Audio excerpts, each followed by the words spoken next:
Hello, class 11. Okay, so we'll continue with As You Like It. ठीक है, तुम्हारे rapid reader से भी were doing as you like it, वही continue करेंगे हम लोग अभी.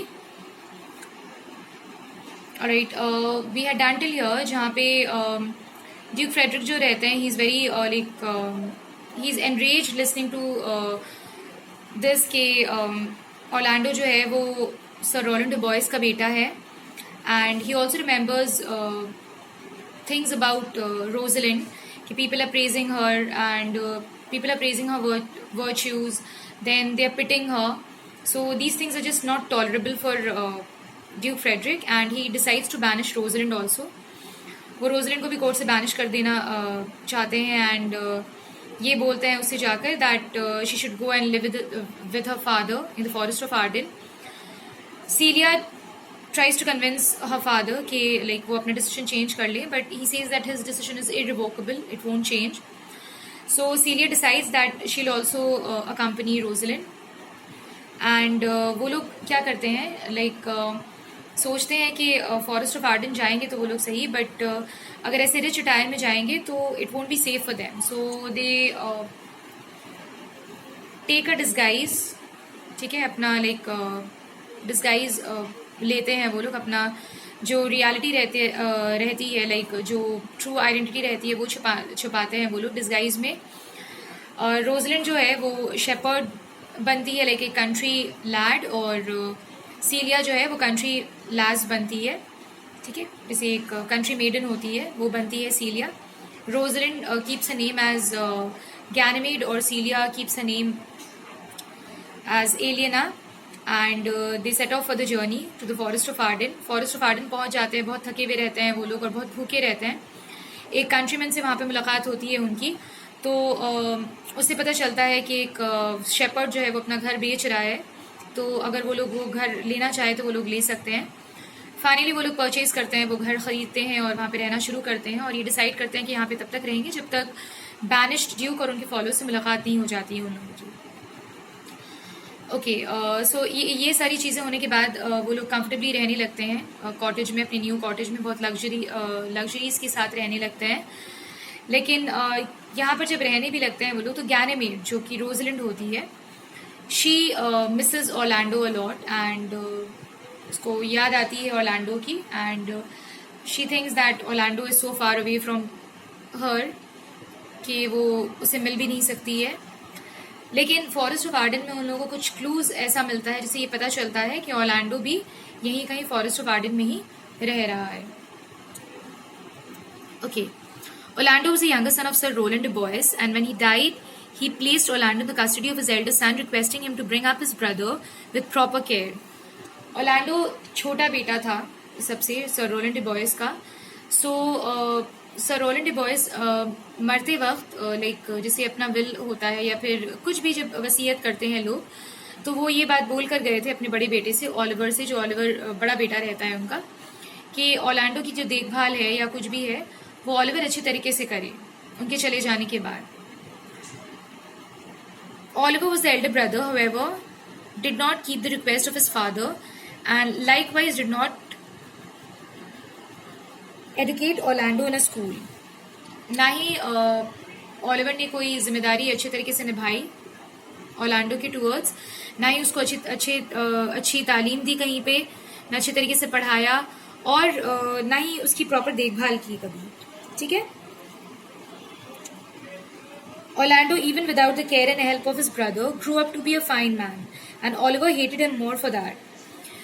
Orlando की भले ही परवाह नहीं की ऑलिवर ने, ना ही उसकी तालीम की तरफ ध्यान दिया, ना ही उसकी प्रॉपर लाइक केयर की कभी. बट फिर भी Orlando grow up to be a fine man, बहुत अच्छा इंसान बना वो बड़ा होकर. और ये ऑलिवर के पास एक हेट्रेड का कारण बन गया, लाइक और ज्यादा हेट करने लगा ऑलिवर ऑर्लैंडो को, ऐसा लाइक अच्छा इंसान देखकर. लाइक इतना अच्छा इंसान बन गया था ऑर्लैंडो, ये देखकर ऑलिवर को और जेलसी हो गई उसके towards. He was the one who had arranged for the fight as he wanted to get rid of his younger brother. But as fate would have it, Orlando won the wrestling match. Nevertheless, he was sad at the disposition of his brother, and being friendless, he wished not to live. ना वो जो wrestling match हुई थी, जो bought हुआ था, वो भी अरेंज करवाया हुआ था ओलिवर की तरफ से ही। ओलिवर चाहता था कि वो अपने भाई से छुटकारा मिल जाए उसको, ताकि वो एक्सपीरियंस फाइटर जो है वो ऑर्लैंडो को हमेशा के लिए ख़त्म कर दे, उसके रास्ते से हटा दे बिल्कुल। बट ऐसा हुआ नहीं, किस्मत ने साथ दिया ऑर्लैंडो का and he one the match. Not only this, लोगों ने तारीफ भी की उसकी। ये और ज़्यादा लाइक हेट्रेड पैदा कर दिया था ओलिवर के मन में। और ऑर्लैंडो जो था वो इतना सैड हो गया था इस चीज़ के बाद कि वो ये चाहता ही नहीं था कि वो जिंदा रहे इसके बाद। ना ही उसके भाई, उसका भाई जो है ओलिवर, ना ही वो उसको चाहता था, ना उसके कोई ऐसे दोस्त थे। तो उसको रहने का लाइक मन ही उसका उठ चुका था, जिंदा रहने का मन ही उठ चुका था उसका, ऑर्लैंडो का। When Oliver heard of the victory news of his younger brother Orlando, his jealousy knew no bounds. जब ओलिवर को सुनाई देती है, ये खबर जब जाती है उसको कि ऑर्लैंडो जो है वो मैच जीत गया है, तो उसकी जेलसी की और लाइक जेलसी का ठिकाना नहीं रहा उसका। लाइक सारी हदें इसके बाद उसने तोड़ दी थी। He vowed to burn his brother alive in his chamber while he slept. और उसने कसम खाया कि उसको जिंदा ही जला देगा वो उसके रूम में जब वो सोया हुआ रहेगा तो। This was overheard by one of the old servants of Sir Roland, and he at once set out to warn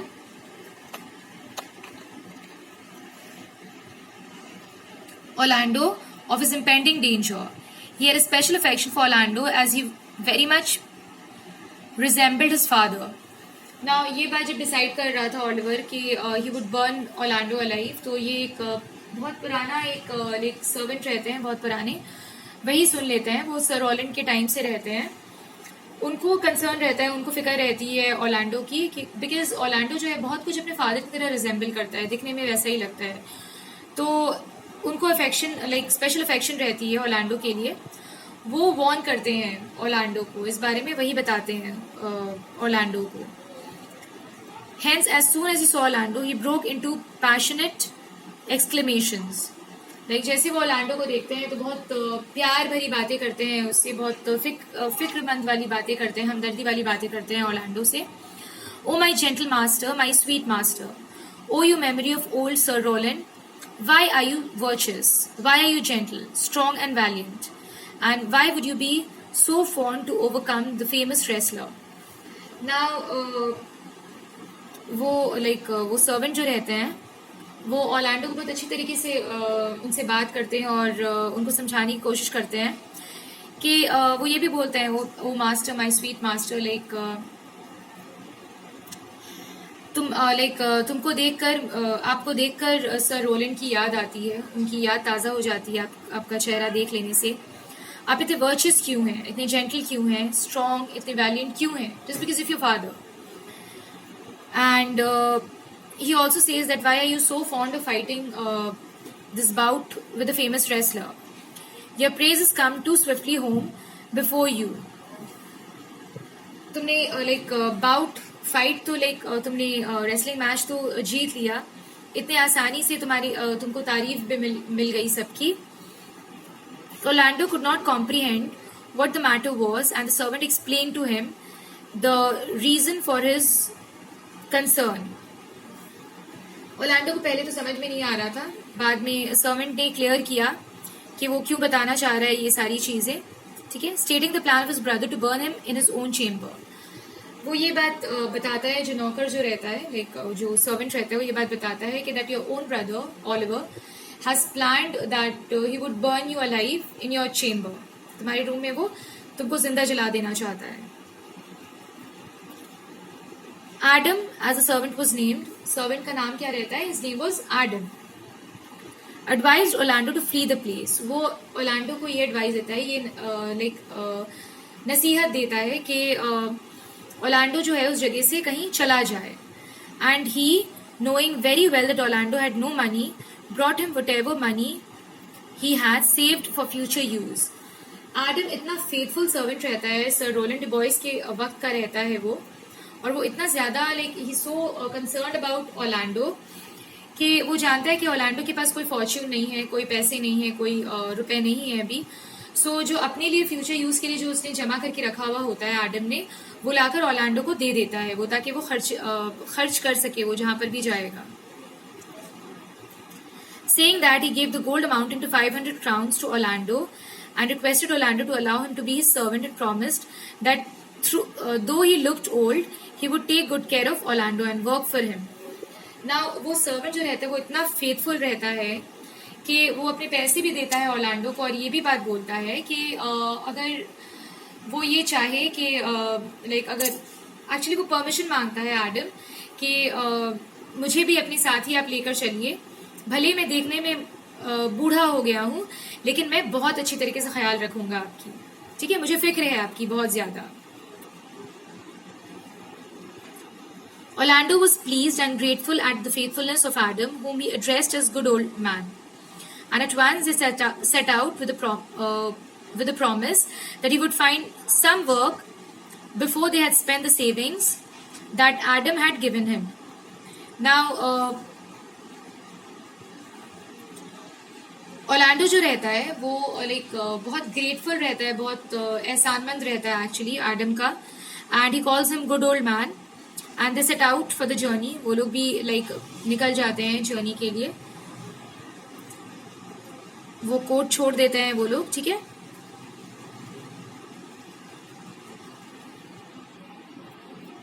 at the same time Orlando जो है वो ये भी प्रॉमिस करता है कि बिफोर ये पैसे खत्म होंगे, लाइक इस पैसे के खत्म होने के पहले ही वो कुछ ना कुछ काम ढूंढ भी लेगा ताकि हम दोनों का गुजारा कर पाए वो.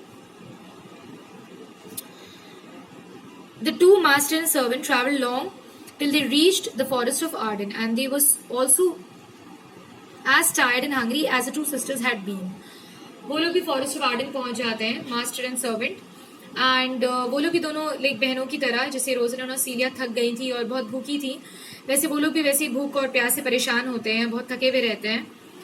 They tried in vain to find a shelter and food, and at last when Adam could go no further, Orlando carried him in his arms to the shelter of a tree and cheered him, saying, "Good old man, rest your weary limbs here a while and do not talk of dying." तो जब Orlando वहाँ पे पहुंचता है, Orlando और Adam जो रहते हैं ऑब्वियसली वो बहुत बूढ़े रहते हैं, तो थक जाते हैं वो भी और आगे नहीं चल पाते हैं. तो ऑर्लैंडो जो है वो उनको उठाकर, गोद में उठाकर एक ट्री के शेल्टर में लेकर आता है, शेड में लेकर आकर लिटाकर बोलता है कि गुड ओल्ड मैन, आप प्लीज यहाँ पर थोड़ा रेस्ट कर लीजिए, आराम कर लीजिए, and please don't talk so much कि आपकी जान चली जाए, बहुत इंपॉर्टेंट है आपका जिंदा रहना मेरे लिए. वो ये बात बोलकर आगे बढ़ता है Orlando. Orlando then searched for food and by chance came upon the company of the Duke and his friends. Orlando उसके बाद खाने की तलाश में इधर उधर फिरता है, तो तब उसकी मुलाकात banished Duke और उनके दोस्तों से, लाइक उनके फॉलोअर्स से होती है. When डिनर का वक्त था वो, जब वो वहां पे पहुंचा Orlando. The Duke had sat down for dinner. Orlando, finding food, drew his sword to grab the food from the Duke and his men. He charged them not to touch a morsel. वहाँ पे जब Orlando पहुंचता है तो थोड़ा violent हो जाता है और वो अब तलवार का डर दिखाकर सबको, मतलब डरा कर तलवार से खाना छीनना चाहता है. ये बात बोलता है कि कोई भी एक निवाला भी अपने मुंह में नहीं रखेगा, मुझे ये सारा खाना चाहिए. The Duke was kind and asked him the reason for his rude behavior. He wanted to know if it was due to hunger or did he despise the courtesy known to civil men. Banished Duke जो रहते हैं वो obviously बहुत gentleness रहते हैं तो वो ये बात बोलते हैं कि नहीं, कोई भी खाना को छुएगा नहीं, ये सारा खाना तुम ही ले लेना. बट मैं सिर्फ ये वजह जानना चाहता हूँ कि तुम्हारा जो ये रूड बिहेवियर है ये किस वजह से, क्या तुम भूखे हो बहुत इसलिए, या फिर तुमने कभी अच्छे इंसान से बात करना नहीं सीखा है. Orlando replied that he was dying of hunger, that as he was dying of hunger, he had thought that in this wild forest he had to put up such behavior in order to get food. तो कि अगर मैं खाना इस तरीके से नहीं लूं तो शायद मैं भूख से मर ही जाऊंगा. The Duke spoke to him kindly and asked him to sit down for dinner. Orlando then spoke of Adam and declared that though he was hungry, he would not touch food unless Adam was fed. The Duke told him to bring his friend and said they would wait for them. Orlando went quickly, brought the old man, and then both of them, along with the Duke, had food to their satisfaction. Adam, on having food, regained his lost strength. After the dinner, the Duke asked Orlando about him, and when he came to know that Orlando was his friend's son, he took Orlando and Adam under his care. इसके बाद जब the banish due को ये बात पता चलती है कि ओरलैंडो ये बात बताता है कि वो भूखा है, और उनके एक सर्वेंट, उसका एक सर्वेंट भी है एडम नाम का, जो भूखा है, एंड वो खाना ऐसे नहीं खाएगा, उनके बिना तो बिल्कुल नहीं खाएगा। तो ड्यूक ये बात बोलते हैं कि तुम उनको लेकर आओ यहाँ पे, हम लोग इंतज़ार करेंगे और खाना एक साथ ही खाएंगे। ओरलैंडो ये बात सुनकर एडम को अपने साथ ले आता है, और लेकर आकर सब एक साथ इकट्ठा डिनर करते हैं, बैठकर वहाँ पर पेट भरकर एडम और ओरलैंडो भी खाना खाते हैं और सेटिस्फाइड होते हैं। एडम को भी थोड़ी ताकत आती है, कुव्वत आ जाती है उसको दोबारा, और डिनर के बाद फिर वो लोग बात करने लगते हैं। ड्यूक फिर ओरलैंडो से पूछते हैं उसके बारे में, तो वो अपने बारे में सब कुछ बताता है ओरलैंडो। बैनिश ड्यूक को सुनकर बहुत खुशी होती है ये बात कि ओरलैंडो सर रोलैंड डिबॉयस का बेटा है। तो ये बात सुनकर वो ओरलैंडो और एडम दोनों को अपने केयर में ले लेते हैं, अपने लाइक देख रेख में ले लेते हैं, अपनी सिक्योरिटी देते हैं उनको। ठीक है, alright. Class 11 we'll do till here only. ठीक है, यहीं तक करेंगे आज हम लोग। और जितना भी पढ़ाया है मैंने, whatever I explain, just go through it once, read it by yourself. जो भी वर्ड्स डिफिकल्ट लगता हो, फाइंड आउट इट्स मीनिंग। ठीक है, ताकि प्रॉपरली समझ में आए तुम लोगों को ये। And okay, that's it for today. Thank you.